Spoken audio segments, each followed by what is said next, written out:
As long as the sound waves stay on that side of the screen, then we can see that they're actually working. Surely this will work. Surely, goodness and mercy and strength. Surely. If not, then I don't know. I might cry. Sometimes you need a good cry, you know. Now that we're done making entirely too much noise with our microphones, how you been? Awesome. Awesome. Everything is awesome. Everything is wunderbar. Is wunderbar. Wunderbar. How about you? Pretty good. Been rocking it out? Pretty standard. Pretty standard. You know what? I've been doing some metanoia-ing. Yeet.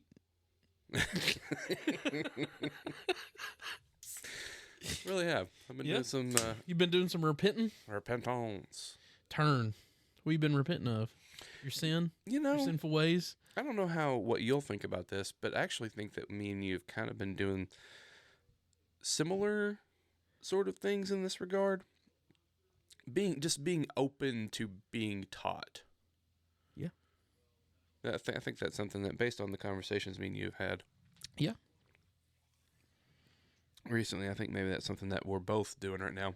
Just trying to expand, you know, not try to box yourself in, really, I think is the way I would say it, you know, because if you get in these rigid mind frames of like my way or the highway, I guess is that's way too general of a way to put it, but you know what I mean? Like if you get too much in that mindset, then you like trap yourself in a box, you know what I mean? Yeah. So like, yeah, I mean, the main area that I'm kind of referring to is like in regards to like scripture, but it's been, you know, I think I've had my eyes open to some stuff recently, even outside of that though, as far as just like because it's the same concept. Basically what I was thinking about today, I was thinking about the scriptures and how, you know, there's the more modern view of inerrancy. Mm-hmm. And like, that's not really what we mean. I don't think that's what the scriptures mean whenever the scriptures themselves speak about being inspired. Right. And I don't think that's what at least the first 1,500 years or so, or I mean the Chicago Statement on Inerrancy or whatever, that was in like the 70s. So I mean, prior to that, I don't know that like. Yeah, we just have like a real rigid view of inerrancy and inspiration now that I don't think was there before. And like, I mean, if you just think about inerrancy, if you think about like what is entailed in that, it's like frozenness, like can't, like there's no flow. Does that make sense? Stagnant. Like if something is truly inerrant, that means that it's in one sense it's like immovable. Yeah, I mean, in order for it to actually be inerrant, that means it would have to have a like one static meaning or answer. Right. You know what I mean? So like it sort of limits it. Yes. And that's kind of what I was thinking about, like using even that word that you used there, like static. Static, yeah. That means that it's standing still. There's no movement. Right. And that's just not how the Spirit works. The Spirit moves. Right. And flows, and we're supposed to... Perichoresis. Right, exactly. It's the great love dance, the flow of it all, you know, the flow of the Godhead. So it's the very nature of God is flowing and moving. Exactly. And that's like, it's especially aggravating, I think, for like Pentecostals who have kind of fallen into that view of inerrancy, because like as Pentecostals, what's like the one thing that we're kind of known for is movement, lively. Like we believe that God, you know, we're not what's the word, cessationist. You know, we believe that the Spirit is active. Right. We believe that the Spirit is on the move. Right. You know, we believe that in our worship services, they reflect that liveliness, right? That movement, that unpredictability, the movement of the Spirit, that you don't know what's going to happen, you know, when you come in here. So why do we not understand that that's exactly what the Spirit intends to do through the reading of the Scriptures. Right. You know? And so... Yeah, I mean, me and you were talking about that a little bit last night, right? Because I think that there is, well, it's what, 1 Timothy 3:16, or is it 2 Timothy? First? I think it's first. Where it's just the God breathed. I was thinking it was the 2 Timothy, but either way. It's 3:16. I know that because I remember because John 3:16. But you know, the whole idea of inspiration that we get from the word, that, you know, the Greek word that is more literally translated as God breathed. Like, I think that should make us recall Genesis 2:7, which is when God breathes into man, and then man becomes a living spirit or a living soul, depending on the translation that you're using, you know? So, like, without that breath of God, man is just a lump of dirt.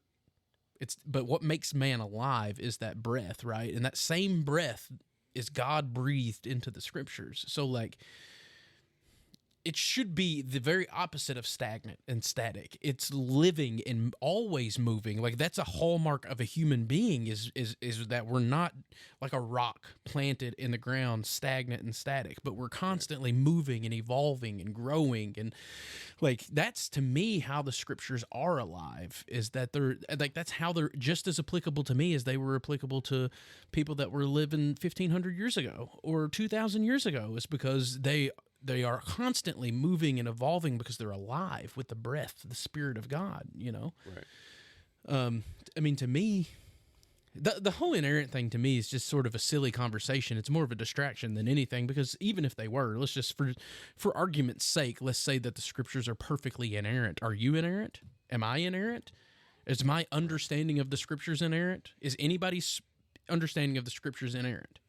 Well, if the answer is no, then who cares if they're inerrant? It's of no use to us if they're inerrant, if we're not inerrant. Right. Because we can't comprehend it anyway.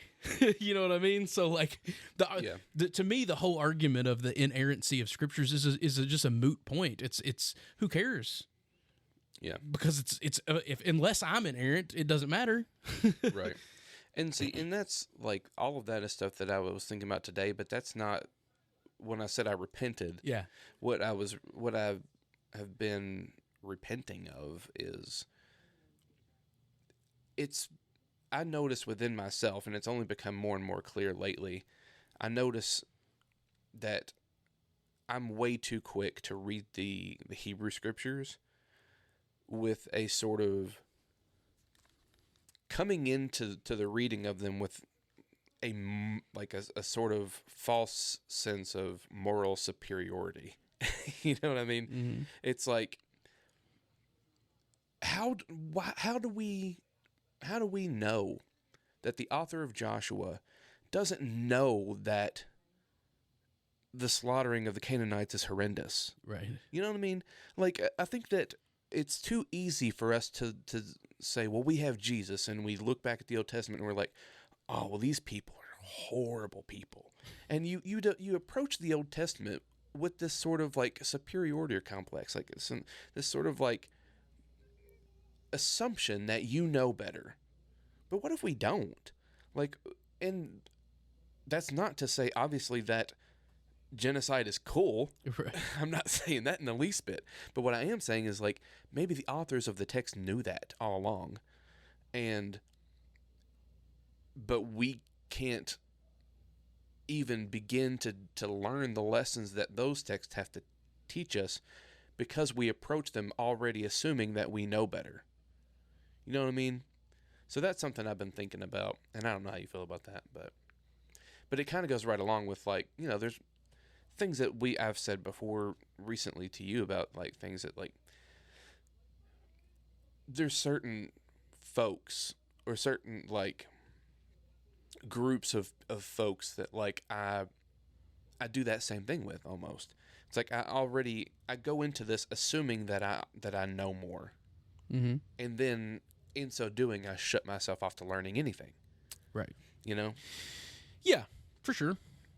I mean, I guess, I don't know. I would have to this is the first time we've talked about it, so I would have to think through some of it, some of the implications of it, I guess, because in a way I do think that, like, not in a, like, I'm a better or smarter kind of way, but in a way I think that we do know more than some of those, because to me that's kind of the, I don't want to say the whole point of Jesus, but that was a big part of what Jesus, his mission to me was to reveal the Father to us.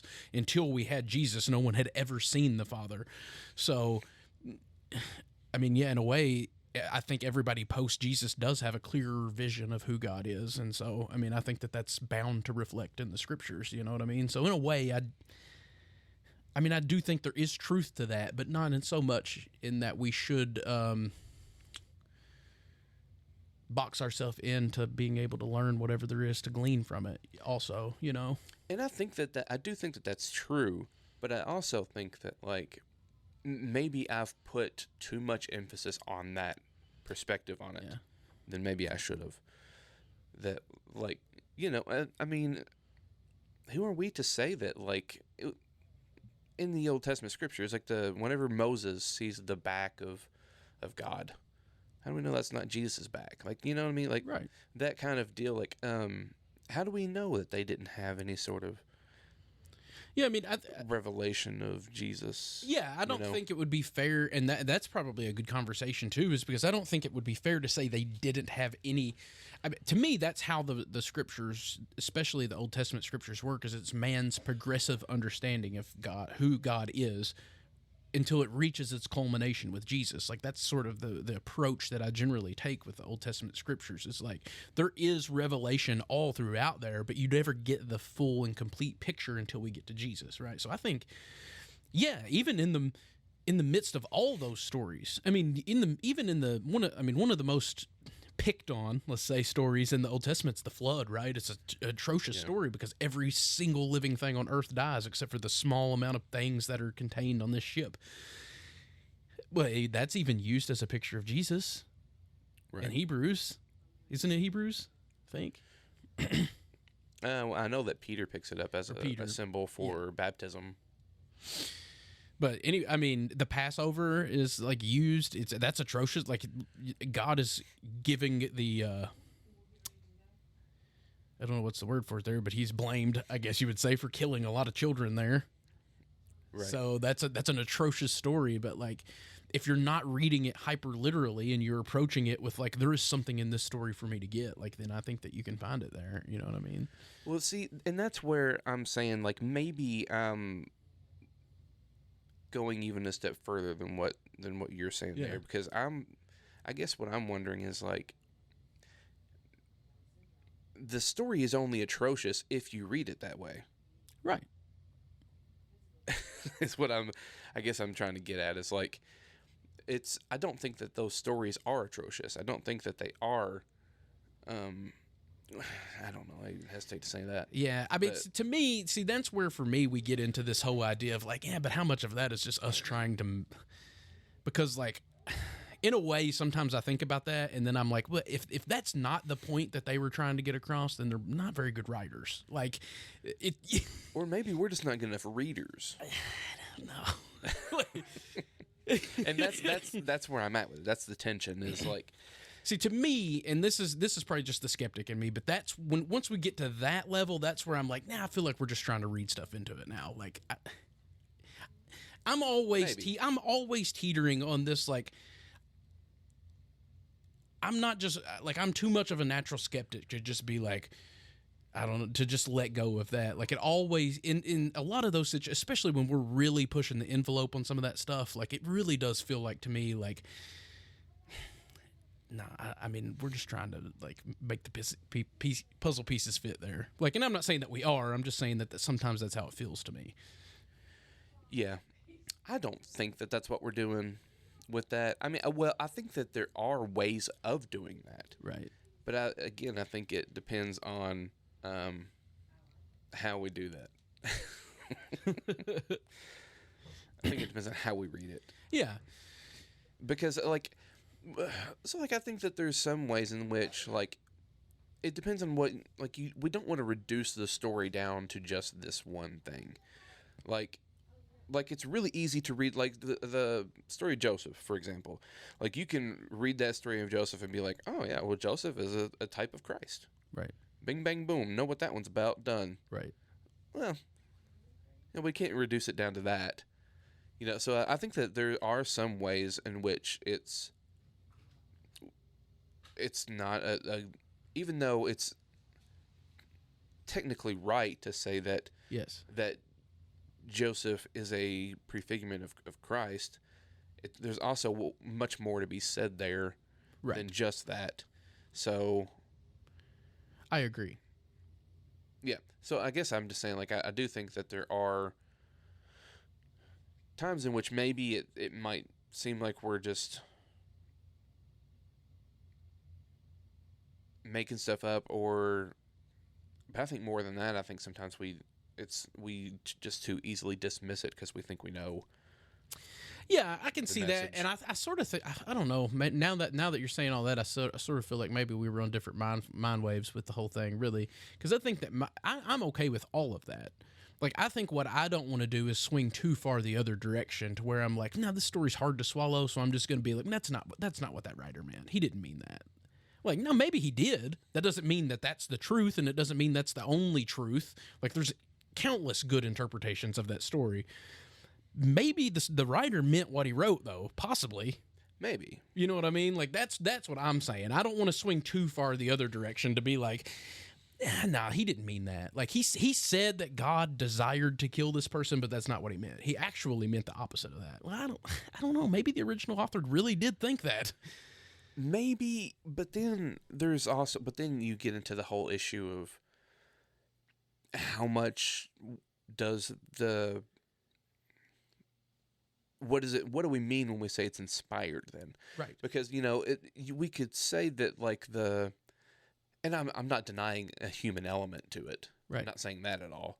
But what I am saying is that there's not just a human element to it, but I do believe that there's a divine element to the scriptures as well, as far as, like, the way that, like, they were inspired by the Spirit, by God. The authors were inspired to write what they wrote, I think.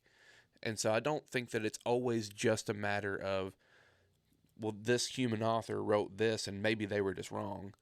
I think it's not, to me, it's not as easy to just kind of, to say that, I guess.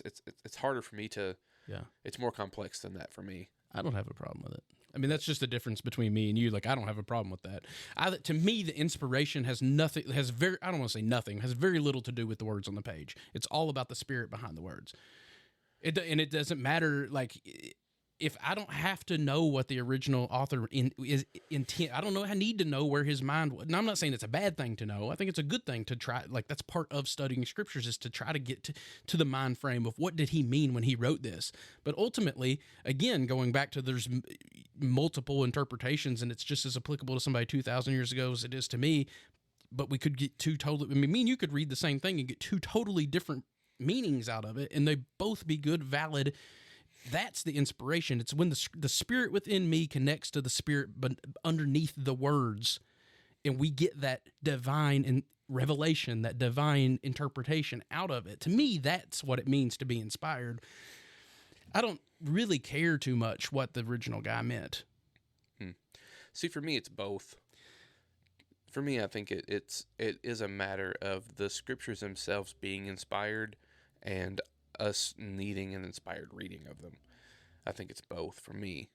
I mean, I think it is both, but, like, I mean, again, like, I think it's all about the spirit behind the word. I think without the spirit in the words, they're just words on a page. It's just a book. It's just words. You know what I mean? Like, it doesn't matter. It's all, to me, about that spirit that's behind them.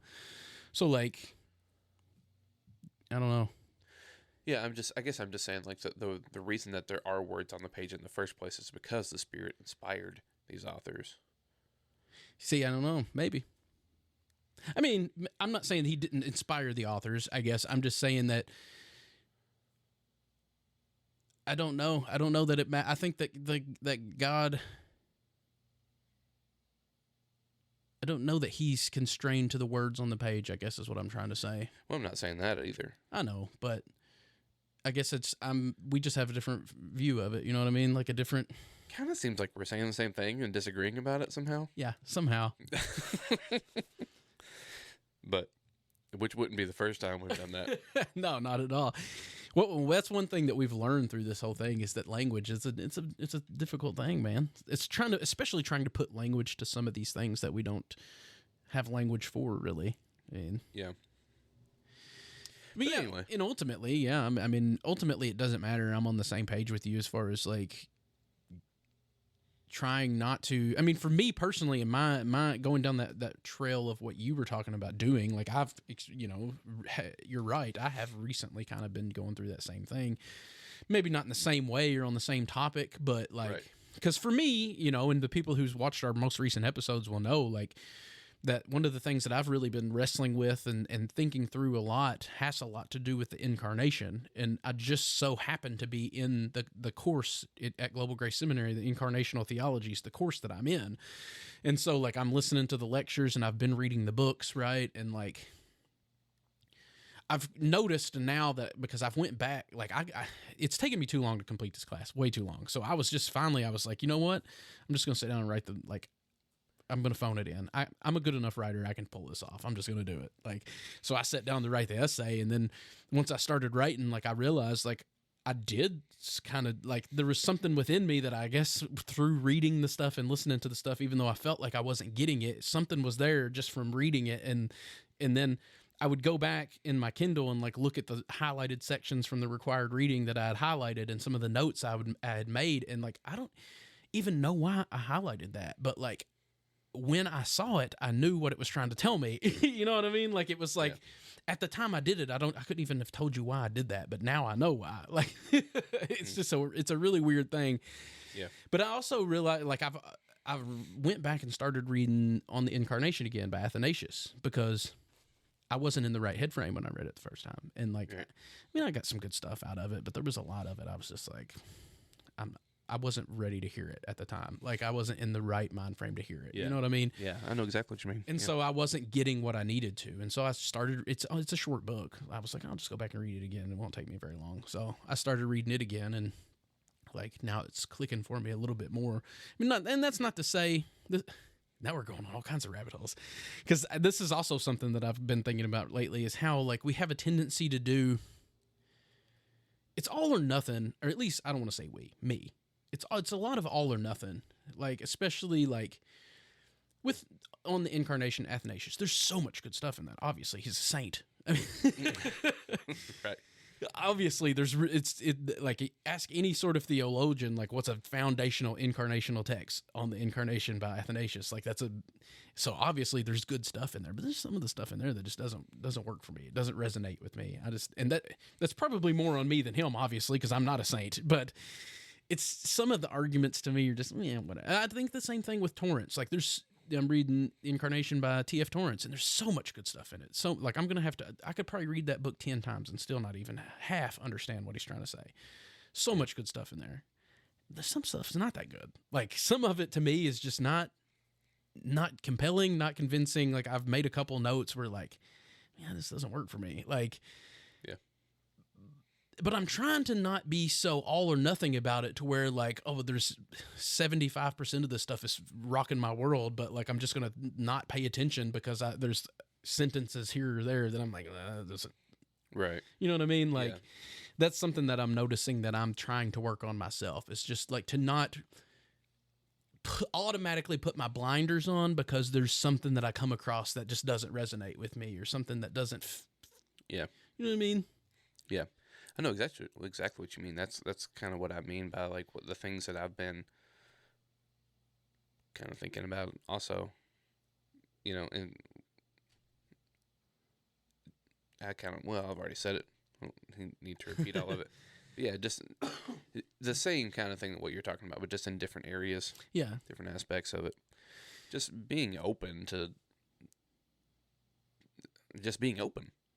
not being so closed off or whatever. It's sort of common sense, really, because we've talked about it a million times about how, like, you're not ever going to fully agree. Me and you don't even fully agree on stuff. Right. Like, you're not ever going to fully agree with with everything that somebody is saying, but that doesn't mean that you should just shut down and like, well, this person has no idea what they're talking about, or like, you know what I mean? Like, don't miss the good stuff because you heard one thing, especially considering like I'm trying to be humble enough to know like when I'm reading Athanasius, it's probably more me than him. You know what I mean? Like when I'm reading T.F. Torrance, it's probably just on me. Like it's probably just my failure to understand. But so just because something doesn't resonate with me, like. But that's also not me saying like I'm just going to pretend to like it all either or understand it all or like he said it so it must be true. Like no, it's got to like I'm real enough and that it's got to make sense to me or I'm not just going to parrot it. You know what I mean? But I'm not going to throw it away either. Yeah, well, and like you said before, like you weren't. There are certain times like I know for myself. There's been times whenever I've just read right over something or was listening to something and like went back to it later and like. I just wasn't in the right space to hear it or to read it, to get it, you know. And then, you know, you come back to it and it clicks and it rocks your world, you know. Sometimes it doesn't. But yeah, I don't know. That was one of the lessons that I'd messaged you yesterday that I'd got from starting that incarnational essay was just like, even when it doesn't, when it's not clicking, just keep reading, man. Keep going, because who knows? You might come back to it, just like I did. You know what I mean? It might come back, or it's twofold, because you might come back to it and be like, oh, or you're actually soaking stuff. It's like a little kid. We talked about it with Finn on this very podcast before about how he's like little kids just soak stuff up, man. They don't even understand. They don't understand, have no understanding, but they're soaking it in, and a personality is developing, and that stuff is taking root down within them and shaping them into the person that they are, and they don't even understand it. Like you, just because you don't understand something doesn't mean that it's not shaping who you are, and it's not taking root within you. You know what I mean? So like, yeah. I'm going to keep reading, even if I don't, like, I'm going to keep reading Athanasius, even if I don't understand it. Like, yeah, you know what? You can go down all kind of different avenues with that line of thinking, though. As far as, like, taking things in and not even realizing how they're affecting you. Mm-hmm. But yeah, we could go all kinds of ways with that. We probably will, actually, considering the topic that we had set out for today. I'm sure that we'll hit on that at some point. So what are we supposed to be talking about today? Well, we didn't really like have an overarching topic. The one thing that we'd laid out that we wanted to talk about, which is going to lead us into a big long conversation anyway, was the Reverend Budde and her prayer, like homily or whatever it was that she gave at Trump's inauguration thing, and then some of the comments and backlash to that, and just maybe we'll see where that takes us, I guess, because I think that there's a lot of different directions we can go with that. I have a lot of feels about. I'm up in my feels about it a little bit. Yeah. So we tried to talk about this last time we recorded. Yeah. And that recording did not we had work. Technical difficulties. And I'm hoping that this one works. Yes. But so it's maybe a little bit old news at this point. Yeah. But it's still something that's important enough that I think we both want to talk about it. Yeah, for sure. It's something that I've read quite a little bit about. I've listened to some other people talk about, and it is one of those things for me that is, I think it sort of is a kind of a precipice of like, this is a perfect example of like why I feel the way I feel. And like, you know, the whole, we've mentioned it before on here about like sometimes feeling like, how does nobody else see this? Am I taking crazy pills of like, this is the perfect example for that. And so like, that's why to me, it feels like something that's worth talking about. And it's almost probably a good thing that it's old news, because like a lot of the knee jerk that I would have had has been removed out. Like I've had time to process that and think through some of it. And like, so a lot of that knee jerk reaction I'm not going to have that I would maybe normally have. Right. I agree. So same. Yeah. I was pretty upset when I first heard what she said, and then the reaction to her, to what she said, because it was just so,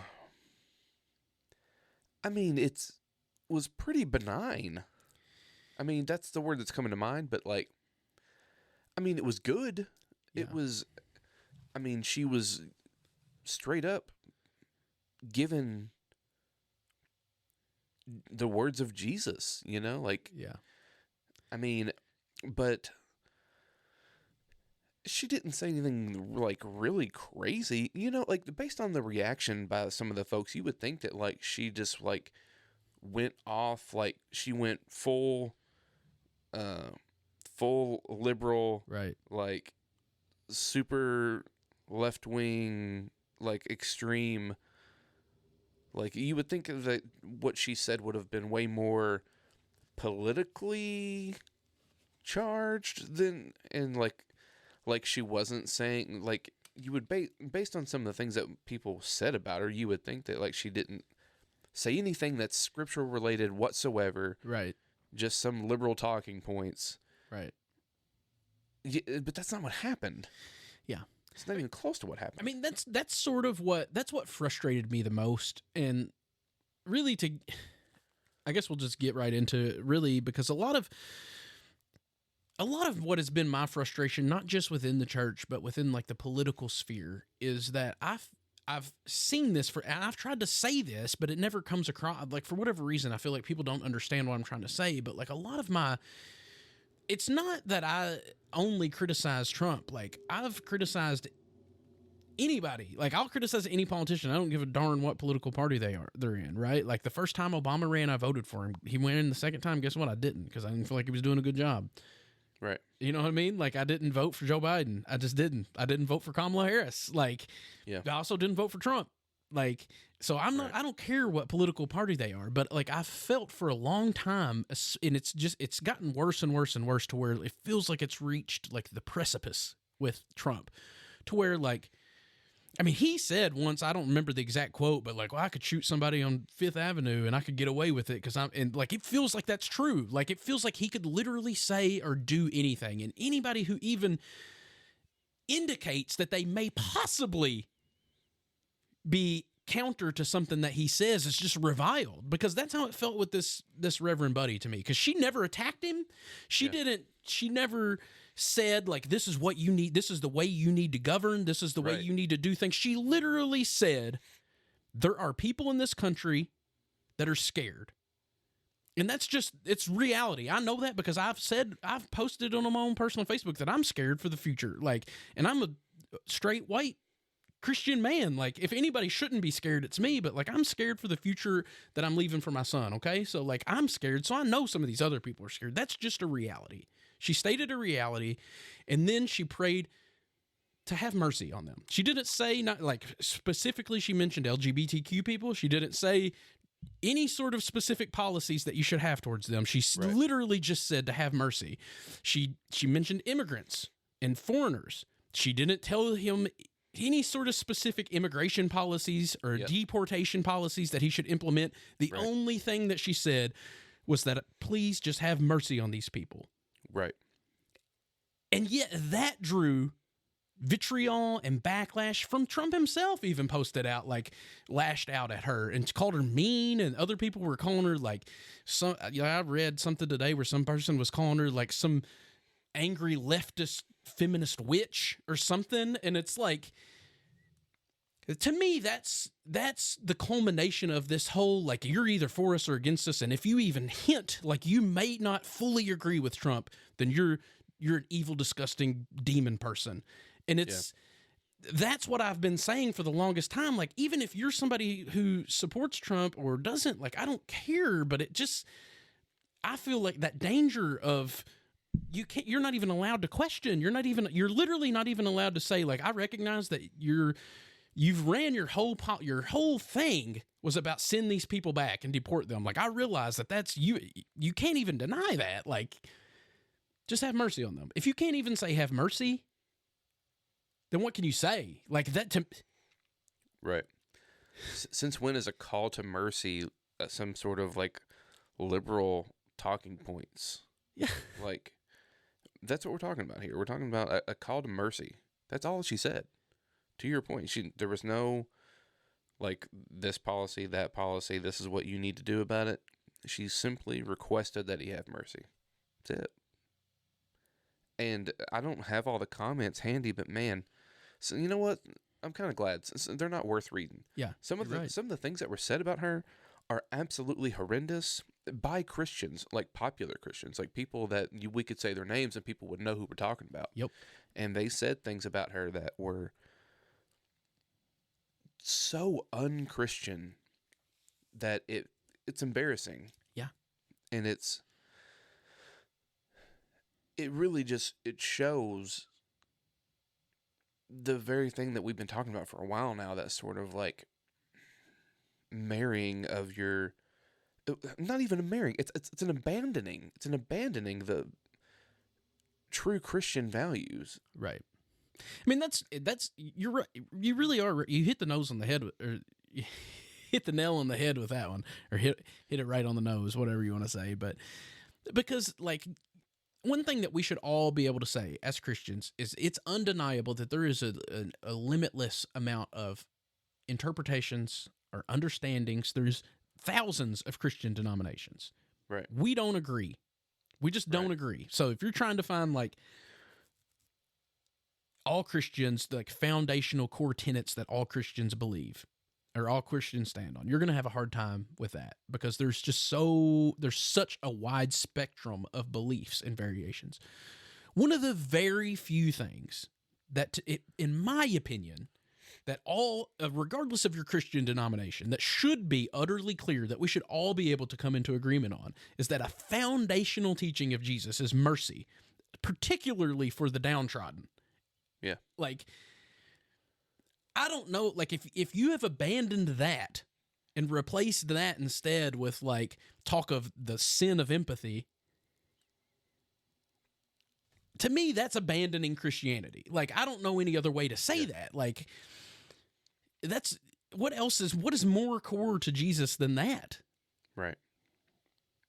Yeah. I don't understand. I cannot understand. Like, it really, I've said this before, but there's been times, especially throughout some of my deconstruction, where I'd been in various different churches, sitting thinking, like, man, I don't even know this person that they're talking, like, this Jesus. Like, I literally, we're using the same name in the same book, and it could be a completely different God. And, like, this is one of those examples to where it feels that way.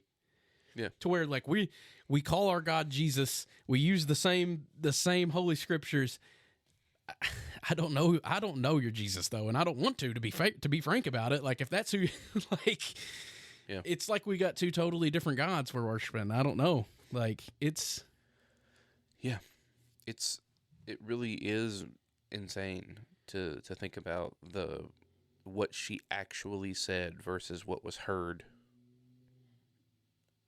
I don't even have, like, the words for it. It really is that, like, mind-blowing. Yeah. Like, what she said versus what the folks who attacked her must have heard. And I really don't even know what to say about it. Well, and I think just to go back to a little bit of what I've already said, but that's sort of what is so frustrating with me about trying to have these conversations with people, is like a lot of times in the political spectrum, as a Christian who doesn't see Trump as a very good Christian candidate, quite frankly, he doesn't align, the things that he stands for doesn't align with my view of Christianity very well. Point blank. Everybody watching this knows that already, if they've watched anything by us in the past. Right. You know what I mean? But, like, a lot of times, if you'll bring up some of those things to somebody who is a Christian that does support Trump and who likes Trump, a lot of the times what they'll say is, you know, like, well, yeah, I agree. He maybe isn't the best Christian example, but, like, I'm not electing a pastor. I'm electing a leader, and I think he's going to be a better leader, and blah, blah, blah. And, like, they say that, but then wholeheartedly support him regardless of whatever he says. Like, you can't even criticize. Like, yeah, you know what I mean? Like, if you can still think that Trump was the better candidate. You can still support him and be like, nah, he probably shouldn't have came out and lashed out at that bishop. Like, she was right on that one. That doesn't mean that you don't like him just because you said on this one thing, like, he might have missed the boat on that one. She was maybe right on that. But, like, you can't do that. And that's why I get so frustrated. It's like, it makes me feel crazy. Because again, that's the common trope that you'll get when you bring up some of his moral failures and some of the places where he doesn't seem like a very good Christian. That's what they'll say is like, well, I don't necessarily support everything he does or says, but I think, but then they support everything he does or says. It's mind blowing to me, man. It's so frustrating. Yeah, certain Christians in particular will do that for sure. I do think that there's probably some who would agree. I think surely there's folks out there that support Trump that would agree with what we're saying. Yeah, I mean, on this point, and I'm not even trying to say that that's real. I'm literally giving you my, like, this is what it feels like to be me. Right. This that doesn't even necessarily mean it's reality, but I'm trying to explain to you how it feels to me. It feels like I'm taking crazy pills. Yeah, and I'm with you on that as far as that goes. Yeah. I don't know what to make of that. I don't know how someone can say something. And I mean, parts of what she said were, and not direct quotes, but using some of the same language as Micah 6:8. Yep. Where it says, "I've told you, O man, what is good, to do justice, love mercy, and walk humbly with God." Like, she didn't quote it exactly, but some of that language was in there. And, I mean, Jesus says, be merciful as your Father is merciful. To be perfect as your Father is perfect, and that includes loving your enemies. Right. He says that in the context of loving your enemies. If you want to be perfect as your Father's perfect, love your enemies. I mean, that's it's the same thing as like what I get, because if I ever post anything about like LGBTQ people, because, let's talk about that for a minute, because she mentioned that specifically as one of the people, that she prayed for mercy for, you know what I mean? Right. And like a lot of times that's what I'll get when I'll say, like when I'll make a post about it, is there'll be a ton of comments of like, yeah, I agree. We should love those people. We should treat them with respect. We just hate the sin. You can't accept the sin, hate the sin, but love the sinner. But then, like, this lady is praying, okay, well, like, I'm praying for mercy for these people. And, like, no, heck with that. We're not going to have mercy on those people. It's like, are you, right. So are you just paying me lip service whenever I make a post about accepting LGBTQ people? And you say, no, we should definitely treat them right and we should love them. We just can't, we hate the sin, but are you just giving me lip service or do you actually mean it? Right. Because she's not telling you to accept it. She's not telling you anything. She's literally saying, please just have mercy on these people. And if you can't have mercy on them, then you don't love them. Right. Yeah.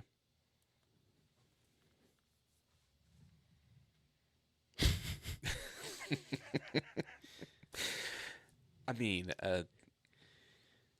amen. Yeah, I don't know what else to say about that, honestly. It's just, I mean, maybe we should have pulled up what she actually said. Yeah, I thought about that, but then I felt like at this point, because it's been a week since the whole thing happened. Everybody else has already talked about it. Like, surely people know by now. If you don't know, look it up. Don't take our word for it. Like, we looked it up, read the whole transcript, listened to parts of it. I didn't listen to the whole thing. I read the whole thing, everything that she said, but I did listen to some of it. I actually did listen to the whole thing. It wasn't very long. It was like 15 minutes, I think, probably. Yeah.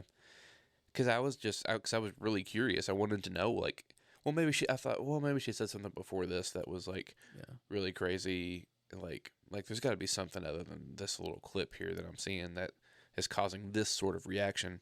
No, like if there was any sort of controversial bit, it was the part that got cut out and shown to everybody. But even that was not. I understand she brought up immigrants, LGBTQ. Yes.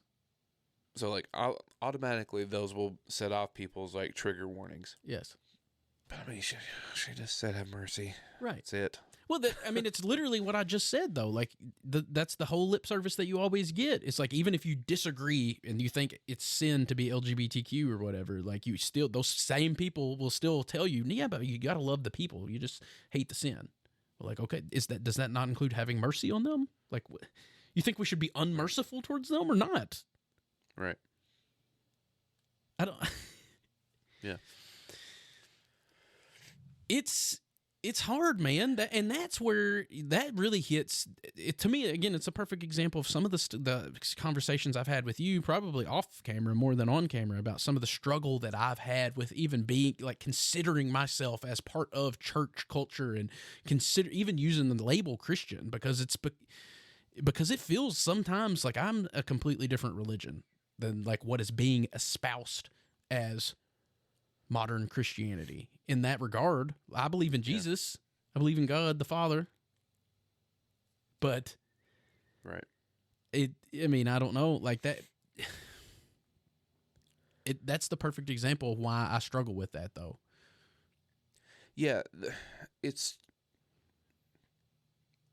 one of those things where like we have to. You don't want to downplay the seriousness of the state of the church in America and where we're at right now. So you don't want to do that. But you also have to keep in perspective that we're talking about 2025 America. Mm-hmm.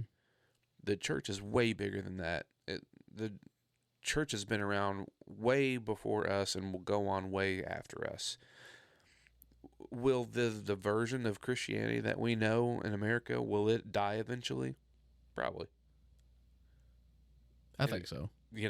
And based on the road that we're headed, I think so personally, but but I mean, the same could be said about any point in history. You point back at some point in history and you think there was probably certain versions of Christianity floating around that we don't even know about. They died out. Yep.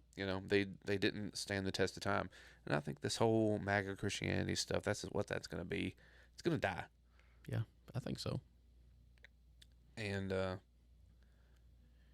only thing that will sustain is I think those creeds, those early creeds, like the faith once delivered, right?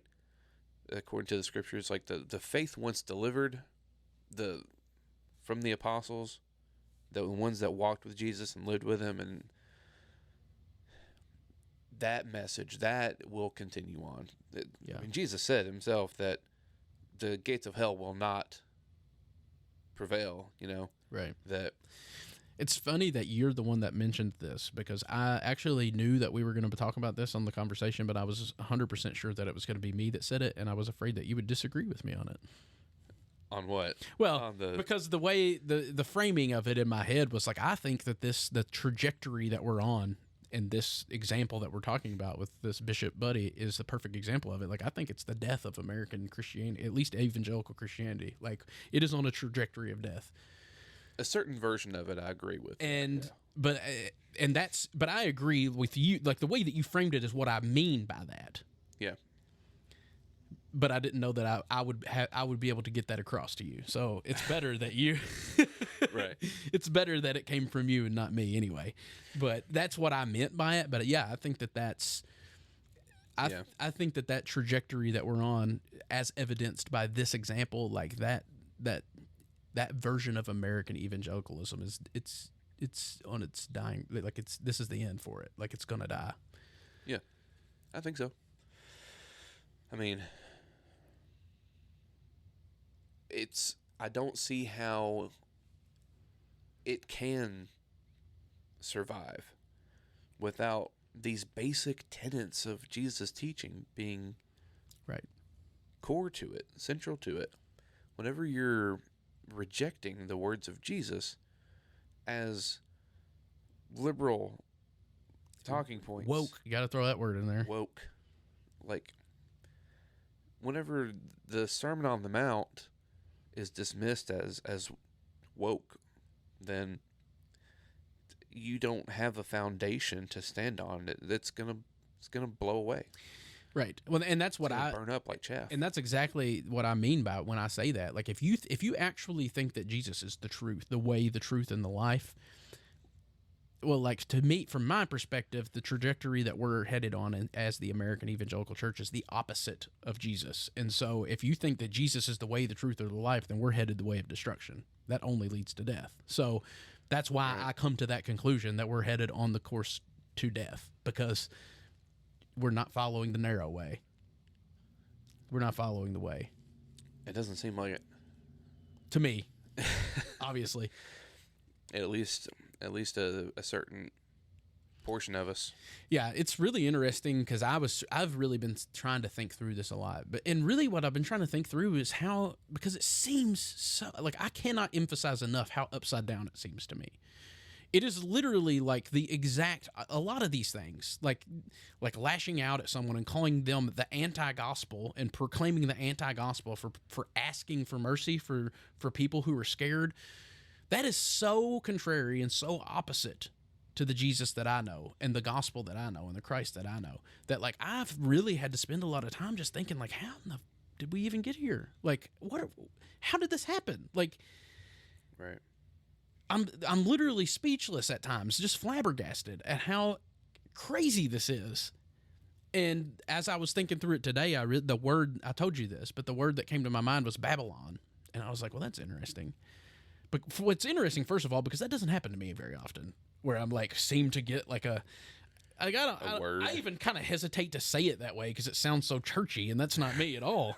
But like, that's literally what it felt like. Like I was just sitting there thinking, and all of a sudden the word Babylon just popped in my mind. And I was like, that's weird. So I looked it up. I was sitting at my computer at work, so I just pulled up, the internet and Googled it, and was just reading some stuff on Babylon. And it's pretty interesting how, like, the word Babylon in the Hebrew, it means confusion. Yeah. Which, I mean, the way that I just described how everything seems so upside down, confusion seems to be an applicable word for that. Yeah. And like, if you look at the role that Babylon played throughout the history of the Bible, like, you know that it's the second most mentioned city in the Bible behind only Jerusalem. I didn't know that. And it's from Genesis all the way to Revelation. It's throughout the whole thing. And yeah. So it means confusion, but one of the things that, like, a central part that they played in the story is like exile, right? Because that exile is a huge part of the story of the children of Israel. So like at one point they were exiled to Babylon, and that was part of their story, was like that they integrated into that Babylonian society and started identifying with Babylonians and started intermarrying with Babylon, starting their families in Babylon, and like sort of lost that identity as the chosen children of God because of their just acceptance of this confusion about who they actually are. And that's a central part to the story of the children of Israel. And like I said, I don't remember the exact wording I phrased it to you, but it was kind of crazy because I said something about, it seems like perhaps, possibly, if you look at the church, the modern day church, as a sort of a figure of the children of Israel of the day, like, maybe we've been taken exile by Babylon, by confusion. Maybe we're confused about who we are. Everything's so upside down that we've lost our true identity. And the way that I phrased it to you was, perhaps we've become drunk on the wine of Babylon, the wine of power and domination and controlling others, because that seems to be a lot of this whole Christian nationalism thing. It's like ruling over others and like making sure that my way, the way that I see it, is the one that prevails above everybody else's. Then the next verse that I looked up, because I looked up Babylon and was just reading through some of the verses. The next one I read was Revelation 17, which is the one I sent to you, where it says that the rulers had become drunk on the wine of the woman. Let's just use that word. That's not the word in Revelation, but the woman, and she had a name written on her forehead, and that name, Babylon. Yeah. So it really does feel like that. Like, I feel like that a large portion of the Christian church, the American evangelical church, has lost its identity. It's replaced this identity of, like, because Jesus said outright, he said, they will know you're my disciples by your love, right, your love for one another. Yeah. And he specifically taught to love your neighbor and your enemies as yourself. Like, that's how they know you're his disciples. So whenever calling for mercy and love for people has been replaced and has been called the sin of empathy, right, you've lost your identity. Yeah. In my opinion, in my humble opinion, you've lost your identity. Right. You've forgotten who you were. They will know you're Jesus' disciples by your love. Can they tell whose disciple you are? By the things that you say, by the posts that you make on Facebook. Is it exuding love? You know, like when you're calling a bishop who prayed for mercy to people a demonic feminist witch, is that exuding love for that woman? Right. If we're chanting lock them up, send them back, is that exuding love? Can we look at you and be like, that's Jesus' disciple, because look how much love he's got. Right. We've lost our identity. Yeah. And then part of me also wants to make sure and say that someone could take that same analogy and use that to speak about the more progressive Christian side also. And so I do want to at least acknowledge, even though I agree with everything you're saying, right, I do want to at least acknowledge that there is a danger of losing your way on the opposite side of this too. Absolutely. So it is something that you have to there's a danger maintain. And it's good to say that. My perspective and where I'm coming from is this is the prevailing narrative. These are the people that are in power. Trump is the president. Right. Yeah. This is the narrative that is being espoused out there by the church, the evangelical church at large. And that's why that's why I'm taking this stance on it. But yeah, to your point, it could be the opposite way too. Like regardless, if someone can't look at the words you say and the way you're living your life and say, that guy's definitely a disciple of Jesus because look at the love. Right. Then you've lost your identity. Yeah. Because that's the one thing that Jesus said, the way that they'll know you're my disciples.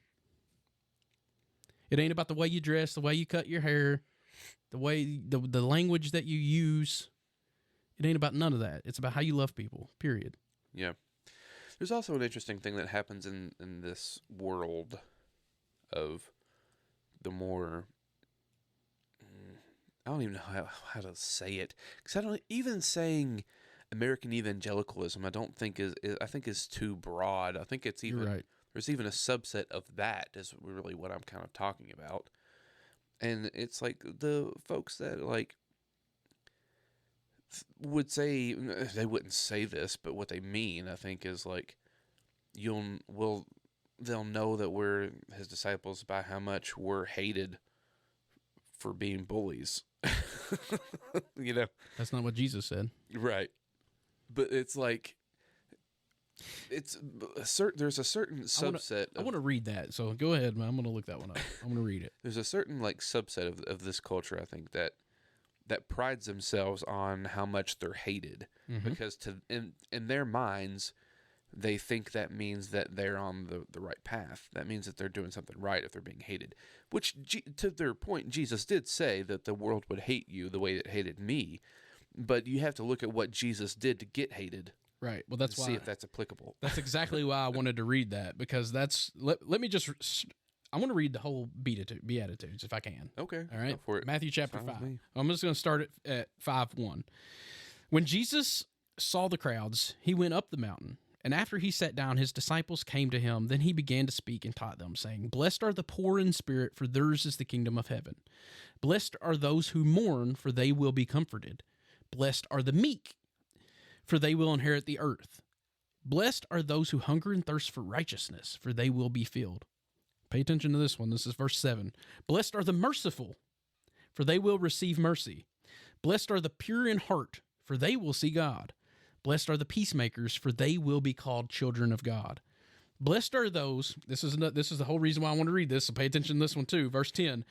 Blessed are those who are persecuted for righteousness' sake, for theirs is the kingdom of heaven. Blessed are you when people revile you and persecute you and utter all kinds of evil against you falsely on my account. Rejoice and be glad, for your reward is great in heaven, for in the same way they persecuted the prophets who were before you. So that's where that verse falls in. What did he just say you would be persecuted for? Your meekness, for your mercy,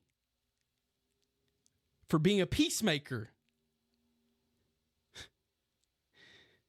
for being poor in spirit. Yeah. Those are the things that will get you hated and will get people slandering and saying bad things about you. Well, it seems to me that I remember someone that we've been recently talking about who is being reviled and all kinds of evil have been spoken against for praying for mercy. Yeah. Yeah.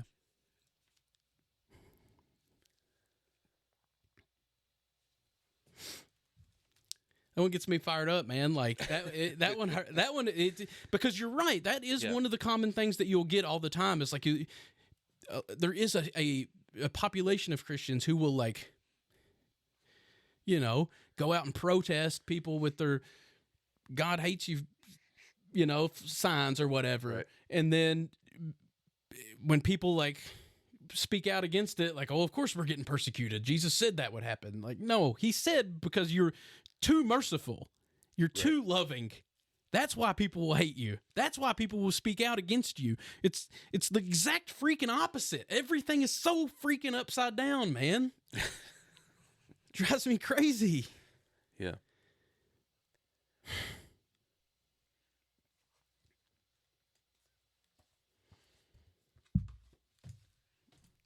Well.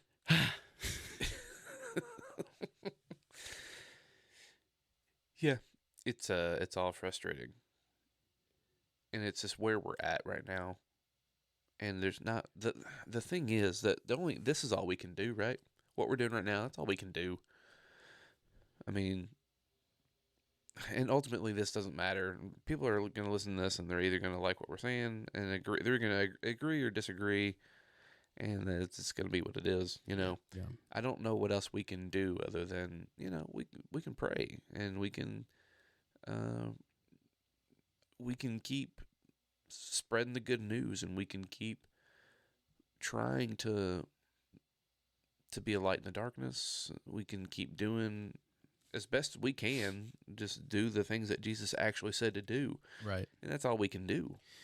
That also reminds me of I seen a TikTok video 2 days ago or so, but it was a guy, he was a pastor actually delivering his message, and this TikTok was like a short little clip of his message. But if I remember correctly, he the way that he phrased it was, he said that if the way you show your loves to someone makes them want to off themselves, trying to choose my words carefully because we're going on YouTube, but if the way that you love someone makes them want to off themselves, then that's not love, which seems to be a common sense thing to me. I mean, that seems pretty obvious. I don't know why I do this. I always do this. I clicked on the comments. In the very first comment was this guy just lambasting this pastor, calling him a wolf in sheep's clothes, delivering a false gospel, and he's going to burn in hell forever. He hates the church and hates God, because he posted a clip of him saying that if you love someone and the way that you love them makes them want to off themselves, that's not true love. And which, again, goes right along with the topic that we're talking about, how upside down everything is. Because, again, Jesus said they will know you're my disciples by your love for one another. But anyway. Right. That's the part of it that's applicable to what you were saying was, the guy said, like, you hate the church and hate God. And the guy made a response to that comment, and he didn't address any of the other bullcrap, but he addressed that. Because that's something that I feel like a lot of people will see. It goes along with the same thing as criticizing Trump. Like, for some reason, if you say anything negative about him, they think you hate him. And it's the same with the church. Like, a lot of times if you say anything that they disagree with, you hate the church. Like, no, if I hated the church, I wouldn't be doing this podcast. Like, the fact that we continually talk about this stuff shows the exact opposite of that. I've tried to quit church. I've tried my best over and over again. Yeah. The fact that we're continuing to talk about this, we talk about it because we do care. Yeah. I'm passionate about this because I do care. Right. Yeah. And it doesn't take but like 5 more seconds to actually think about it before you respond, to know that, like, if speaking the truth, like, you can disagree with someone's lifestyle. You can think that they're a sinner. You can think that they're on their way to hell. You can think all of that. And you can still respond to them in a way that doesn't make them want to off themselves. Exactly. You can still try to help them in the way that you think they need help, whatever way you think is appropriate to handle that situation as someone who believes that that's a sin and thinks that that person is, whatever it is, whatever. There is a way to handle that situation that doesn't end in someone wanting to end their life. Exactly. And the fact that we can't even agree to that is insane. It is insane. And to be fair, I don't think that that's a majority position. Right. But it's hard to deny that any time you find a video like that, a post like that on Facebook, a TikTok video, a YouTube video, and you click on the comments, one of the top comments you're going to see is something along those same lines every time. Now, I don't think it's a majority position, but there's more out there than I would like to believe. It happens more than it should. Yeah, that's what I mean. That's what I'm trying to say. That's for dang show. And I think that's the main thing, the main takeaway for me from this whole bishop thing, that I just want people to stop and think about what you're saying. Like, it's okay to disagree, but to see, well, first, it's okay. First, I guess where I want to go with it, it's okay. First of all, it's okay to disagree with. Not everything that comes out of the president's mouth has to be gospel. Okay? It's okay. That doesn't mean you hate him. You can still support him. You can still like him. You can still think he's a good president. It's okay that occasionally he's going to say something and you'll be like, yeah, he probably missed the boat on that one. That's okay, but I still like him. Like, that, you can do that. You're allowed to do that. Okay? Like, I want to say that. And number two, just think about, like, some of the things, like, I mean, again, if you haven't seen what the bishop said, go watch it. Go look at what she said. Like, that's basic Christianity. I read the Beatitudes. Like, that's Beatitude language that she's using there, man. Like, yeah. That's the cornerstone of Jesus' teaching, is the Sermon on the Mount. Like, that's his magnus opus, like... Right, and it doesn't even, going back to what we said at the very beginning, all she said was be merciful. Exactly. What that means to Trump and what that means to you as the person hearing it, I don't know. Like, whatever it means, that's what it means. Like, it doesn't even have to be a thing where, like, she's automatically saying, like, every policy that Trump had in place can't be implemented now. Right. You know what I mean? Like, it's just as simple as saying whatever mercy looks like to Trump, that's what she's asking for. I really do think that's what people heard. Like, what she said was, there are people, that are foreign born immigrants, maybe here legally, maybe not. Like, but regardless, they're scared, and I'm praying for mercy for them. That's what she said. But I really do think that a lot of what people heard was like, oh, she's saying that we shouldn't do anything about immigration. We should just have open borders. Well, like, that's not what she did. She literally didn't say anything about policy. She just said have mercy on these people. Yeah. And I think that when she mentioned LGBTQ people were automatically just like, well, she's saying that we should accept LGBTQ people and just I think that's sin and we can't do that. Like, she didn't say anything about that. She literally just said have mercy on them. Again, it goes back to what people have said to me a million times about, like, do you actually believe that you should love those people even though you don't agree? That's what she's asking you to put into practice there. Right. Yeah. Yeah. It's crazy. I think it's crazy, man. It's just, this whole political cycle has been hard. It's been hard on me, man. It's been just based on where I'm at with my faith, in my walk. It's been, I could have done with another year maybe before this election happened. It's one of those things that, like, for me, it's been one of those things where I've been trying to kind of, like, not pay attention to any of it. Yeah. But it's been hard, and the more I pay attention to it, the worse it gets. It seems like all the time there's just something new, some sort of new fire. It really bothers me how it shouldn't be the fact that this is a political thing that we're talking about, and it has affected the church in the way that it has. It should not be that way. Like it shouldn't be. Our religion shouldn't be so intertwined with our politics that like it ruins or changes in any way our religion. But like, yeah, it's almost like the lines between your political affiliation and your religion have become so blurred. It seems like now that it's, and I don't understand it, man. And I don't think it bodes well. Maybe it does bode well, but not in the way that we think. Well, there's definitely been a blurring of the lines, I think, between conservative right-wing politics and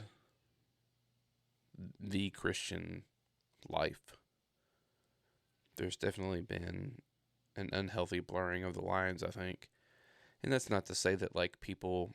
Because, you know, I can hear already folks saying, like, well, these issues aren't political issues to me. They're Christian issues because I believe that God is pro-life, and I believe God is this, and I believe God is that. And it's like, well, yeah, I mean, I hear you. But there also is a point in which I think it becomes too easy to confuse the two. Yeah. Where you're no longer saying, I'm a Christian, and this is what I believe as a Christian, so I'm voting for that. Right. It can become and I think the term there is your devotion.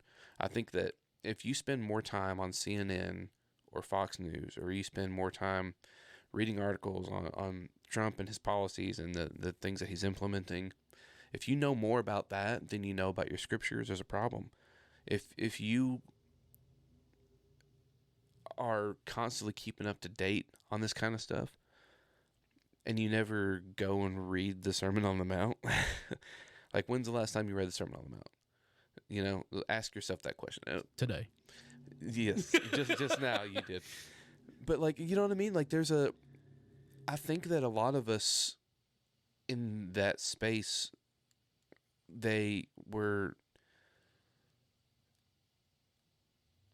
it's a devotion issue.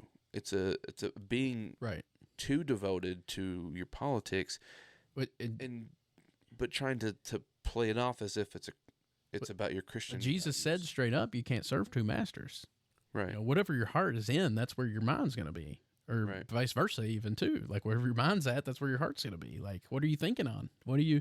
Yeah. Where to use your language that you were just using? What is your devotion towards? Truly, you know. Right.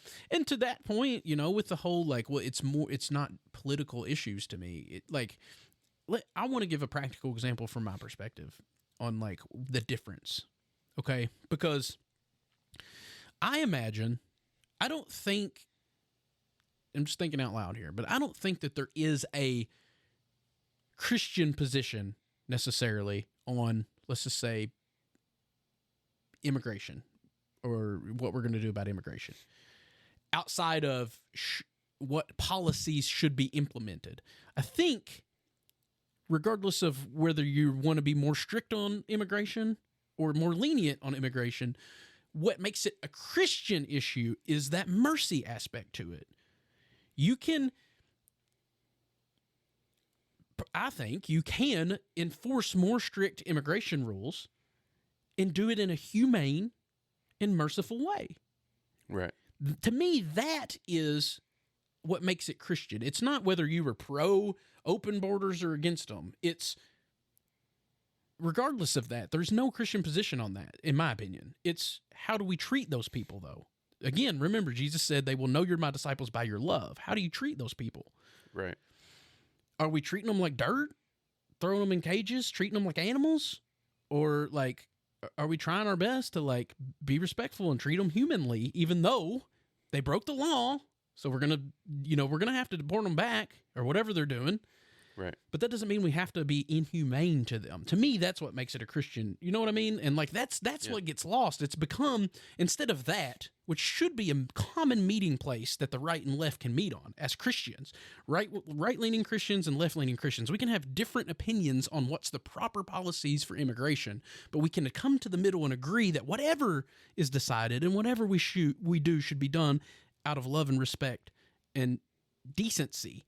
Because that's the Christian ethic. It's not about right or left, right? In my opinion, my in my uneducated opinion, but right. But I think that we've lost that. We've made it that right or left issue instead of that common ground of love. It's part of it is just we want to oversimplify everything. We want to make these issues more. We try to make them more simple than they really are, and they're just not. All of it's complex. Yeah, humans are complex, man.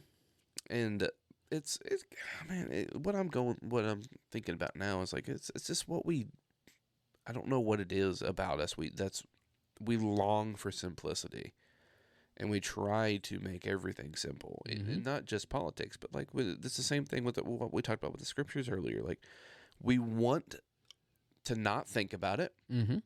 We want to just open it up, pick an English translation, open it up. There you go. God killed some people, I guess. Yeah. We want it to be that simple. Right. And it's just not. And God knows that what we need and what we don't need. Right. Like there's a reason that these things, like what would God possibly want to achieve out of making things complicated like that? Relationship, communion, possibly. We have to sit down and talk these things out. I have to find a way to this person that has an opposite view of me. I have to find a way to love them and pray for them and be in communion with them in spite of our differences. Right. Like there's reasons that none of this is supposed to be this simple. Right. And I mean, that's not the whole of it. I'm just kind of giving a little short example of it. Right. But like, I think God knows what he's doing, Seems like a pretty good bet. So, like, the reason that the scriptures are the way that they are is because we need them to be that. And we can't keep trying to make them something they're not. We have what we have for the reason, because God intended us to have them. And the same thing goes with all this other stuff, man. It's all tied in. It's probably part of why we seem to be so upside down and, like, why we, like, seem to not be paying it. It seems to me in a lot of ways we don't know what the scriptures say. Well, it probably is exactly what you're saying. It's because we have, I know what that means. Like, I don't need to read that. Like, I know what it means. Or even if we do read it, maybe you read it every day, but if you already approach it with the understanding of like, I know what this is trying to tell me, like, then you're still not getting it. You could read it a million times over, but if you don't have your mind right for it, like just exactly what we were talking about at the beginning of the episode, like, then it's no wonder why we don't know what they say, or that we're going the opposite direction of what they say. Yeah. It's no wonder. And some of it really does go back to what I said at the beginning. I think too many of us are in that, and it's something that I've recognized within myself recently, that whole a willingness to be taught, to a willingness to actually, and again, it's not just a scripture thing anymore that we're talking about here. Nope. We're talking about, if I can't sit down with someone who has polar opposite political views as me, if I can't be willing to sit down and learn from them, to actually hear them out, not to come into the conversation assuming that I'm right, assuming that this person has nothing to teach me because I have the moral high ground. Right. Exactly what I was saying before about the scriptures. If you can't do that, then you're not going to learn anything. You're shutting yourself off to real communication with this person and thus real relationship. And that's not how we're supposed to live. Right. It's one of my favorite Ram Dass quotes. He says that everyone's the guru if you've got the ears to hear them. Right. It's basically like everybody's got a lesson to teach you if you can hear what they've got to say. Like, it's why we just shut down whenever we hear any of these like trigger words, these things that these tells that tell you that this person's on the other team, and then you just shut down, and there's no way to live. There's no growth there. That's for sure. Yeah. As part of it too, I also think this made something that you said a while ago made me think of this, because I had a recent example where I come across something that somebody said on Facebook, and they had said something like, this person is obviously like a Trump supporter, right leaning, like, you know, you can tell by the stuff that they say. But one of the things they said was like something to the extent of, I just can't understand why Democrats want this. It makes no sense. But like the way that they framed it was so obviously like where my mind went was, oh, it's because they don't. Like, you know what I mean? Like, I don't know anybody. Like, I know a lot of Democrats, and I don't know anybody that wants that. Like, not a single person. But it's like that I don't know if it's like our own biases, or we take, because I think this person genuinely thought they weren't, like, they genuinely thought that. You know what I mean? Like, they weren't being a jerk about it. That they were really like, I can't. I'm trying to understand Democrats, and I can't understand why they would want this. And it's like, well, it's not what they want at all. Like, It's like we're not listening to people, and I think that a lot of times we just think that we know more than we really do about what other people want. And myself, like, a lot of the stuff I say is preaching at myself. Let me get that out. You know what I mean? Like, I know that about myself, so it applies to me too. But that's why we're not the ones to judge, man. Because unless you're omnipotent and omnipresent and omniscient, then you're not in a position to judge, because you've never walked in anybody else's shoes, man. Like, you don't know what's going on in people's minds. You don't know why they think the way that they think, and like even trying to conceptualize what they're thinking and make a judgment about this person is ignorant or this person doesn't know what they're talking about. Like, you just don't know, man. You don't know. It's not our place. That's why we're not the judge. It's why we're incapable of judging. That's why, to me, that judging is just continually eating of the same fruit that Eve did. Like, it's that cycle of like, we're trying to be something that we were never intended to be. Like, we were never intended to be that judge. Right. But yeah, man, that's another tangent. Yeah. I mean, I don't even know what else to say about it. Yeah, I mean, I said that I wasn't going to have a knee-jerk reaction, and I don't guess it was a knee-jerk, but I do get passionate about this stuff, you know, like, once we get going on this stuff. But like I said, I get passionate because I care, and because because I really do feel like every time I read something, I feel like it's like another death blow that's being dealt to. There's just so much division, and that's what I think maybe more than anything, that's what I'm grieved about. Is the division, the fact that we are so quick to make someone our enemies and then not love them. Yes. You know, it's one thing to have an enemy and to love your enemy. That's what, you know, Jesus said, to love your enemies. I think implied there is you will have people that you view as an enemy. Right. And you got to love them. But we're just so quick to make enemies out of folks and then not love them. And I was listening to a podcast today. I don't even know the guy's name. It was because it kind of automatically started playing after another one, so I don't even know who it was that said it. But he was someone who was like someone who's Jewish, and he was talking about that they aren't even allowed to pray in private, I think is what he said, which is interesting. I'd never heard that before. I've never heard that either. And if I'm wrong, then I'm wrong, I guess. But that's what he said. He said that they're not allowed to pray in private. So whenever you pray, like if you're going to pray in the morning or something, you'd have to go and there has to be at least 10 of you there, which is another interesting thing. And he was saying that, like, part of the reason for that is because if you got 10 dudes in a room, odds are you're going to disagree with 6 or 7 of them probably. You know, you're going to have a couple of them that you're, like, cool with. Right. A couple that you're like, nah, they're all right. And then some that you're like, I'd like to dick that dude, actually. Yeah. Yeah. And so, but what that does, though, is that forces you to view this person as part of your community. That forces you to find a way to pray with them and for them, in spite of your differences. It forces you into this an awkward position, granted, but one that we need as human beings. We need that.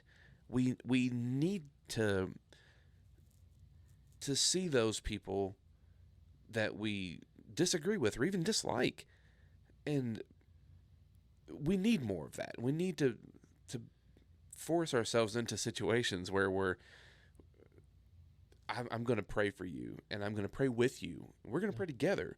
We're going to study the scriptures together. Like, I know that was another thing he talked about, because like I know that like that they do the same thing whenever they study the scriptures in community with each other. That there's at least 10 of them that gather to read the scriptures.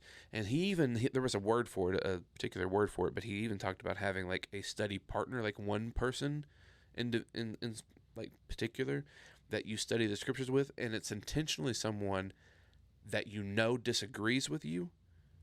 You don't even have to like them, but you intentionally pick this person to study the scriptures with so that you can challenge each other. I love that.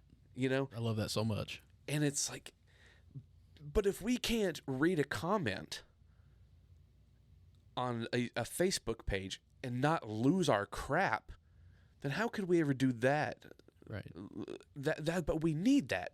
And I think if we had more of that, we wouldn't have the vitriol online that we do. We wouldn't be having these sort of knee-jerk reactions all the time if we trust me, man. had that kind of community. I'm a progressive-leaning person in rural Kentucky. I'm always if I do anything in public, I'm surrounded by people that I disagree with. So yeah, I don't know. It's too easy to form cliques. It's too easy to create echo chambers. It's too easy to, and you can do it within your own church. You know, you can, I'm only going to talk to these people because I know that these people are safe, quote unquote, right? Like I know we agree on most of these things together, so we can, I'm gonna talk with them. We really are, and this is not just a theological thing, but we really are just so addicted to comfort. Yeah. I think that's what a lot of that is. It's just that comfort. Like, because we all know that being pushed is a good thing. Like, even for your faith, like, let's bring it back to theology. Like, being pushed in your faith and being asked these hard questions and forced to wrestle with some of this stuff, we know that's good for us. We know it is. Right. It's just like exercise, like physical exercise. It's good for you to be physically pushed. Like, that's how you get better and more healthy and more fit and more strong. And theologically, it's good. Like, it helps you to think through why it gives you a more robust, a more fit faith, you know? But we're just so addicted to comfort, like, that we don't want that. We would rather not have to deal with those people that make me think these hard things, like, because there's just this comfort about not having to go there to those uncomfortable places. You know what I mean? Yeah. Well, I mean, you just look at all the diversity in the world. Like, man, God, I think God knows what he's doing. You know? Call you crazy, but like, why would God create this world and like there being so much diversity in culture and language and artistic expression and all these different things? There's so much diversity in the world. Like, it has to be because we're supposed to find a way to be with each other, to love each other. Yeah, I mean, if all humans are created in the image of God, right, and we make up the body of Christ, well, then, like, the body is diverse, right? Right. Not just in looks, but in thought and language and philosophy and scriptural interpretations and everything. Like, yeah. I mean, if we were all meant to be the same and all meant to, like, if it was a right thing that you form these cliques and these tribes and you ostracize the other and keep them at arm's length, if that was what we were supposed to be doing, then why do we have what we have? You know, that's what I'm kind of getting at here. Like, the reason that we have such diversity, I think, is because we're meant to live in community with each other and love each other in spite of those diversities, or because of them. I like it. Anywho's and housen. Well, we've been going for about an hour and a half here. Yeah. I don't know. I mean, there's obviously other stuff we could talk about. There is. I mean, I don't know how much more I want to say about it. Really, I feel like I said everything I want to say. I probably said more than I wanted to say, really.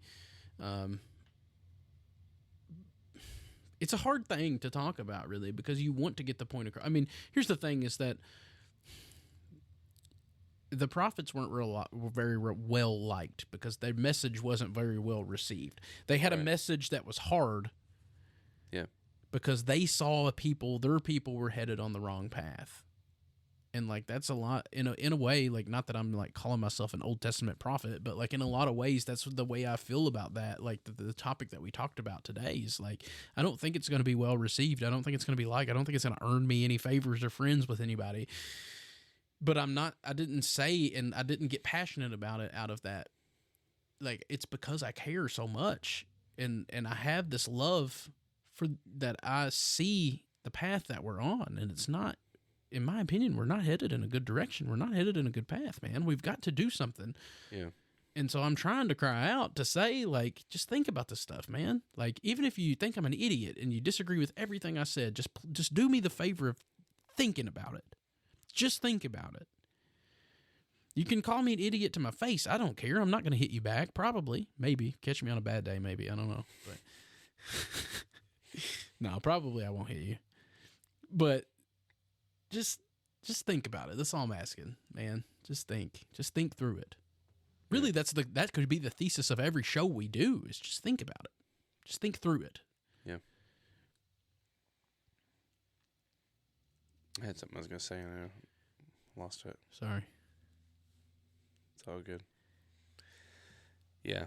Oh, about the prophet thing. Yeah. Like, the thing about the prophets, it doesn't give you a lot of hope because no one ever listened to the prophets. All the prophets got killed, including Jesus. Whenever Jesus tried to tell them about the coming destruction of Jerusalem at the hands of Rome, he's trying to tell them to choose the path of enemy love, and they weren't having it. So he doesn't give you a whole lot of hope. The scriptures don't give you a whole lot of hope if you are someone who is trying to be that prophetic voice. And even in saying that, I don't know that, like, we're not trying to be prophets. And, like, even saying trying to be a prophet is kind of a weird thing. I don't think that's something you try to do. I think it's just something that happens. Right. But I said all that to say that prophets are important, though. And just because there's not a great track record of people listening to them doesn't mean that it's not needed. And so, like, something I was thinking about is how, like, the prophets sort of they're like bridge builders in a way. Like, if you think about, like, the prophecies, like, what they're doing is, like, this thing is coming at some point.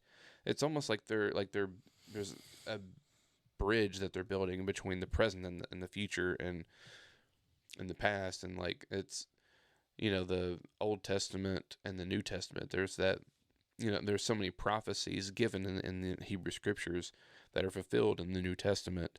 There's sort of like bridging the gap between the two. And so I think that's part, at least. I think that's at least part of what I think good prophecy should do is bridge any gaps that exist. And I think that whether you're left or right or whatever, I think that a good prophecy should bridge the gap between these extremes, I think. I agree. I definitely don't think we should be dividing, so. Right. That's never my goal, although I've not always been great at it, but. Yeah, but the only way you bridge that gap is to follow the prophet's lead, to listen to them, though. To listen to those prophetic voices. The ones, and Revelation says that the testimony of Jesus is the spirit of prophecy. That's all we can do. You testify to Jesus. And Paul talks about how prophecy is supposed to edify the church, right? So, like, if you're building up, if what you're saying is building up, and it's like helping people in the church, and it's testifying to Jesus and who Jesus is and his life and his teaching, then those are the marks of true prophecy. Right. Man, I have to say that's one of the real struggles that I'm facing in my current life, in my current role, I guess I would call it, role within my spiritual life. It's just this whole idea of like I don't want to divide people. And my goal is never to tick people off and to be like, I want to exude the love, and I just want to love. That's what, like, I want the very things I said in this podcast about, like, can people look at my life and just be like, that guy's definitely a disciple of Jesus because I see love all over his life. That's who I want to be. But right. At the same time, I think part of that love is calling out injustices and calling out things in love. Has to be done in love, but you know what I mean? Like when but trying to find that balance, because I feel like anytime, I mean, it kind of goes back to some of the stuff I said earlier about, like, if you even like hint that you may possibly disagree with something that Trump says, it's taken in a way that, like, a lot of the people that support him, like, jump all over you. You know what I mean? And it's just like, that's not really the intent. So it's just trying to walk that path of, like, I'm trying to exude the love of Christ and walk a life of love. But at the same time, that includes standing up for the least of these and calling out injustices when I see them, but not in the spirit of division and not trying to be a jerk. I'm not trying to call people out. I'm not trying to be you know what I mean? Like, you know what I'm trying to say? It's that tension between trying to bridge that gap, but, like, not, I guess it's just because I'm a flawed human being, but not knowing the best way to always do that, you know? Right. Well, where was it that Jesus said that, talks about it, you know, the dadgummit, the words are escaping me. When he talks about the people in the household being divided against each other because of him, right? I did not come to bring peace but a sword, right? I mean, it's not that, it's never his intention to bring division, just like it should never be our intention to bring division. Right. But I think that if you're living a life, and if your life and if your words and your actions and all those things are faithful to Jesus, it's probably inevitable that you're gonna bring some division. Right. That just is what it is, I guess. It's just a hard road to walk. You know what I mean? To try to do the right thing, try to be right. Like, I want to, because I don't, even the people that I disagree with politically or theologically, like, I want to exude nothing to those people but love. But trying to know the right way to do that is a difficult path. I mean, nobody ever said it would be easy, but I'm just saying that's kind of where I'm at in my walk. You know what I mean? Right. Like, trying to know how to do that, trying to do everything I do in love. But just love doesn't always mean just like, oh, whatever you say goes. Like, I'm just going to let you, right, yeah. you know, do whatever, because that's not loving to that other person. You know what I mean? Like, right. Part of loving the least of these is standing up for them when you see people being trampled on. But then the people trampling on them will interpret that as you not loving them. And it's like, I don't know what to do here. Like, right. Yeah, there's no easy answers, I don't think, to any of that. Just try my best. Yeah. Well, and I also think that, like, something that I know that I need to make a bigger priority in my own life is prayer. Like, I think that genuinely can help in those situations to know, like, what to do, you know. Prayer doesn't hurt. Being steeped in prayer, you know. Yeah. Contemplation, all the things. And, like, the liturgies and the prayers and all that stuff, like the lectionary, like all that stuff. I think all that stuff is really important and needs to be implemented more into our daily lives than I've been doing lately, at least. I'll tell you something that really you really can't overplay the importance of is just your mindset of things. Like, if you, and I'm talking about just little things, like if you, like, I don't necessarily even know that there's anything more to it than just your mindset, the mindset it puts you in. But, like, if you start your day with just, like, thinking on this stuff or reading like scripture or in prayer, it like completely changes your mindset for the day. Like, I know that my day is different. If I get up and I sit around for an hour drinking coffee and playing on Facebook and Instagram and TikTok and whatever, compared to like spending that time in contemplation or studying or reading, you know, something edifying, it sets the tone for the day, and it really does change the day. I mean, I can notice a noticeable change in my life and in my day when I prioritize that kind of stuff, you know? Yeah.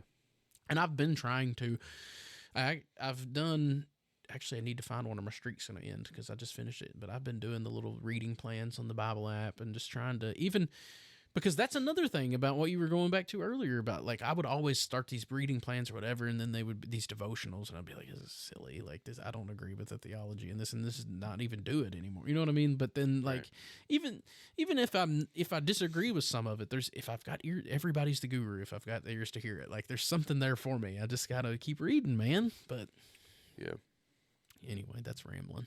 Now I'm just rambling. No, you're good. Well, are we ready to wrap up, you think? Or is there... I mean, we don't have to keep talking about the Trump and Budde stuff. We can... No, I'm done. Budde!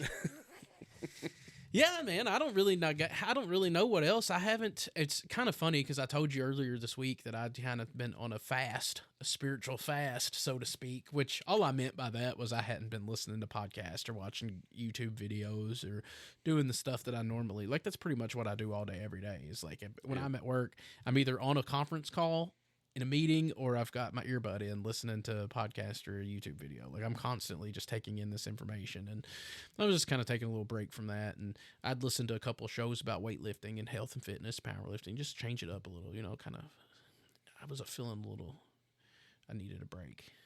So, but that break did me good because I come back to it, and I was, you know, listening to and reading. And like I said, I started doing that essay, which has really been good so far. I'm not very far into it, but it's helped me a lot. So, other than this political stuff, I feel good. I feel like I'm in a good place personally. Yeah, I feel like I'm in a pretty good place overall,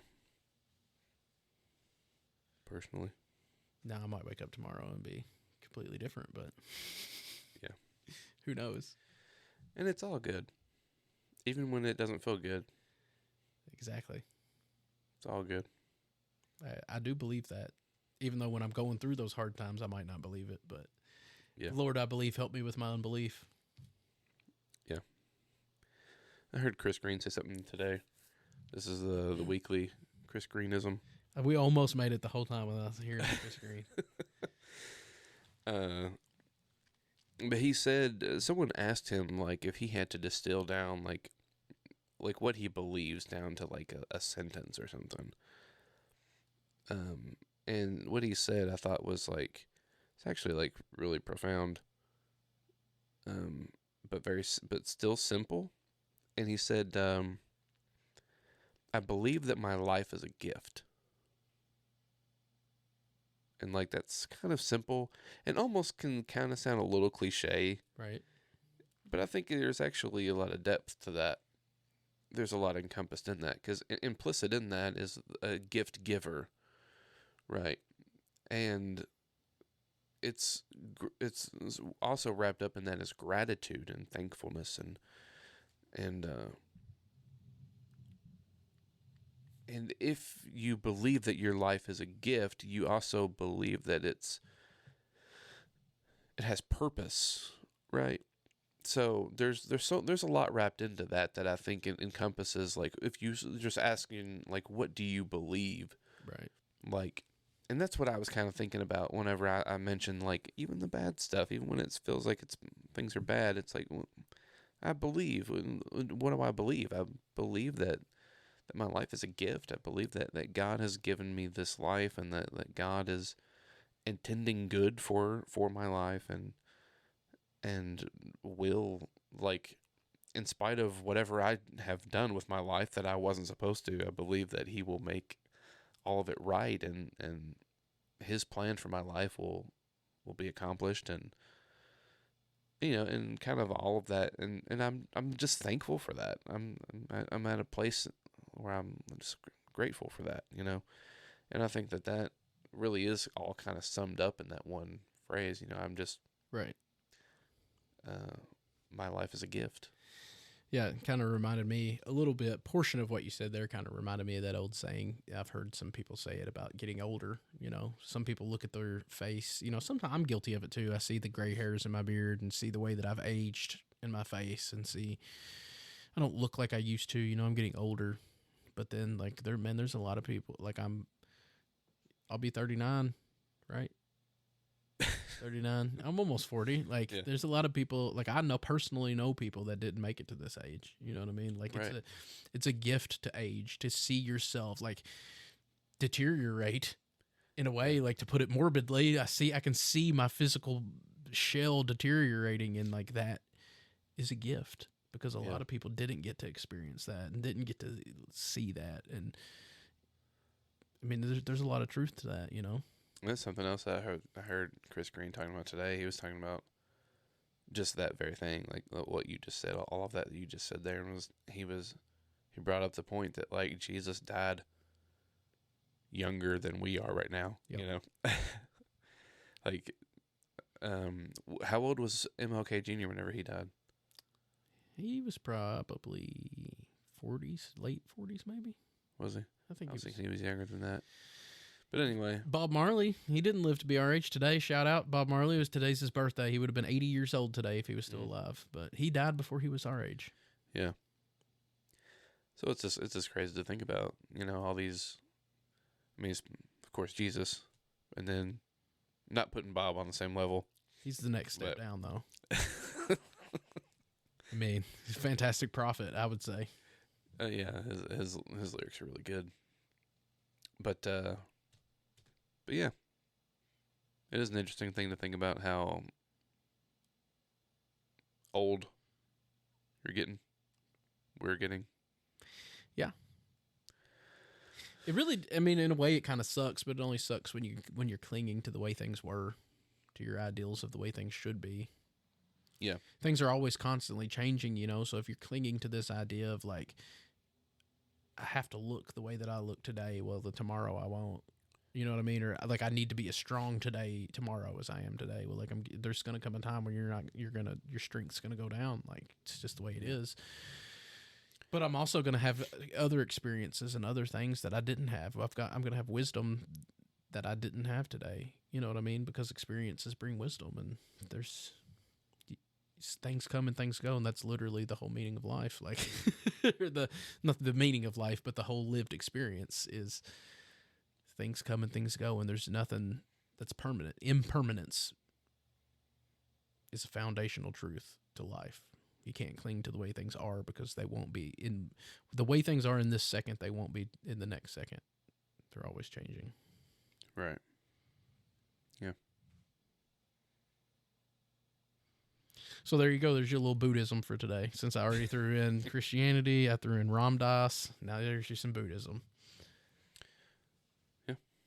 Ram Dass, what was he? Hindu. Okay. Well, he's Jewish nationally. Like, he's a Jewish by his DNA, I guess you would say, or whatever, his genetics. But he went to India, and he was a devotee to the Hindu god of Hanuman, who's the monkey god. Oh. Who's actually... It's pretty interesting if you look into him, because there's a lot of crossovers there between him and Jesus, as far as, like, the same kind of principles and story and, like, the things that they, which is kind of interesting because I've told you before that, like, in reading what Ram Dass said about his guru, he said that he went to India to learn under this Hindu guru, and the only thing he ever talked about was Christ.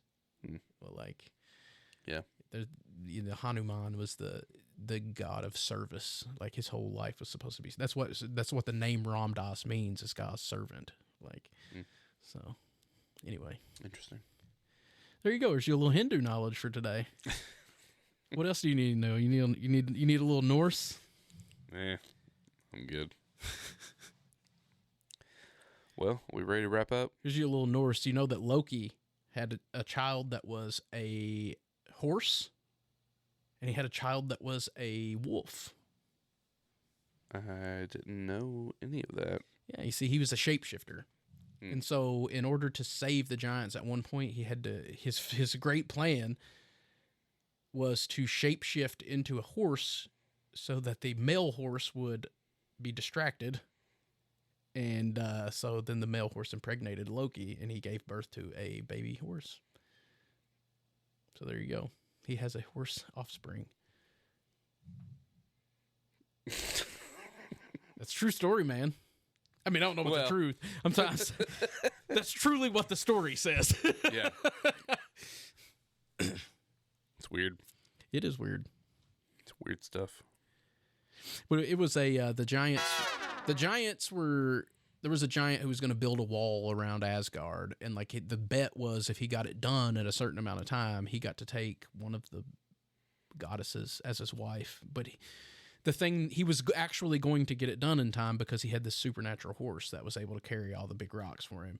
So then the only way that this goddess wasn't going to be given to this giant in this wager was somehow the horse had to be taken out of the equation.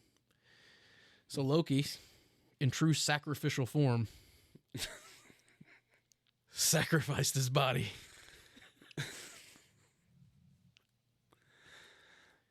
Yeah. That's a story. There you go. Interesting. Yeah. You know what? I probably will just not ever look into any of the Norse stuff. There's a lot of good stories there. Some of it all just sounds weird. Well, I mean, your source is me. Yeah. But I mean, all of it's kind of weird in its own way, right? Yeah. The Trinity? Yeah. Come on. It's kind of weird. It's not quite as weird to me as that story, but maybe it's just me. It's just a hard one to explain. That's to me, the Trinity is always the one that comes up when it's like, yeah, I mean, good luck explaining that one. Right.